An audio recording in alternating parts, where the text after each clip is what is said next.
জামাতে ইসলামী ও ছাত্র শিবিরের রাজনীতি নিষিদ্ধ করে প্রজ্ঞাপন জারি করেছে সরকার।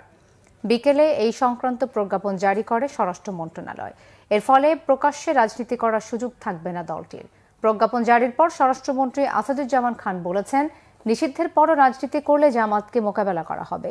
অন্যদিকে আইনমন্ত্রী আনিসুল হক বলেছেন, এই দলটির সাথে সম্পৃক্তদের বিষয়ে পর্যালোচনা করে আইনগত ব্যবস্থা নেবে সরকার। রিপোর্ট রিশাদ নাসরুল্লাহ। জামাত ইসলামীকে নিষিদ্ধ করা হবে সরকার এমন ঘোষণা দেয় মঙ্গলবার। একদিন পরেই প্রজ্ঞাপন জারির কথা থাকলেও সেটি সম্ভব হয়নি। অবশেষে বৃহস্পতিবার প্রজ্ঞাপন জারি করে স্বরাষ্ট্র মন্ত্রণালয়। স্বরাষ্ট্র মন্ত্রণালয়ের জননিরাপত্তা বিভাগের সচিব জাহাঙ্গীর আলমের সই করা প্রজ্ঞাপনে বলা হয়েছে, যুদ্ধাপরাধ ও মানবতা বিরোধী অপরাধে দায়ী দলটি।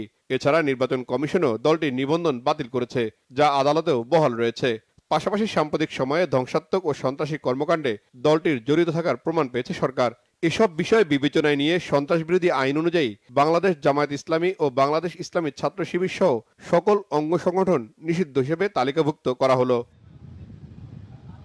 প্রজ্ঞাপন জারির পরে স্বরাষ্ট্রমন্ত্রী আসাদুজ্জামান খান বলেন, দলটি এখন মাঠে থাকতে চাইলে মোকাবেলা করবে সরকার। আমরা মুক্তিযুদ্ধ করে দেশ স্বাধীন করছি না, ওদের বিরুদ্ধে তো আমরা সেই ৭১ থেকে যুদ্ধ করতেছি, কাজেই এইগুলি আমাদের সক্ষমতা অনেক আছে। এর আগে আইনমন্ত্রী আনিসুল হক বলেছেন, দলটির সাথে যারা জড়িত রয়েছে তাদের ব্যাপারে পর্যালোচনা করে ব্যবস্থা নেওয়া হবে।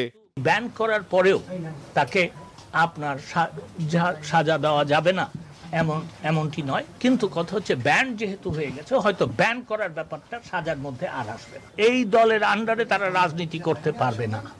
এবং তারা যদি দেখেন, আবারও আমি বলছি, বাংলাদেশে আইন আছে, তারা যদি বাংলাদেশের কোনো আইনে অপরাধ করে থাকে অবশ্যই তাদের বিচার হবে। কিন্তু এটা যদি আপনারা বলেন গণহারে, জামাতে ইসলামের যারা নতুন কর্মী, যারা ১৯৭১-এর পরে জন্ম নিয়েছে, কিন্তু তাদেরকে বিচার করা হবে, আমি এরকম গণহারে বিচার করা হবে না। রিশাদ নাসরুল্লাহ, বাংলাভিশন, ঢাকা।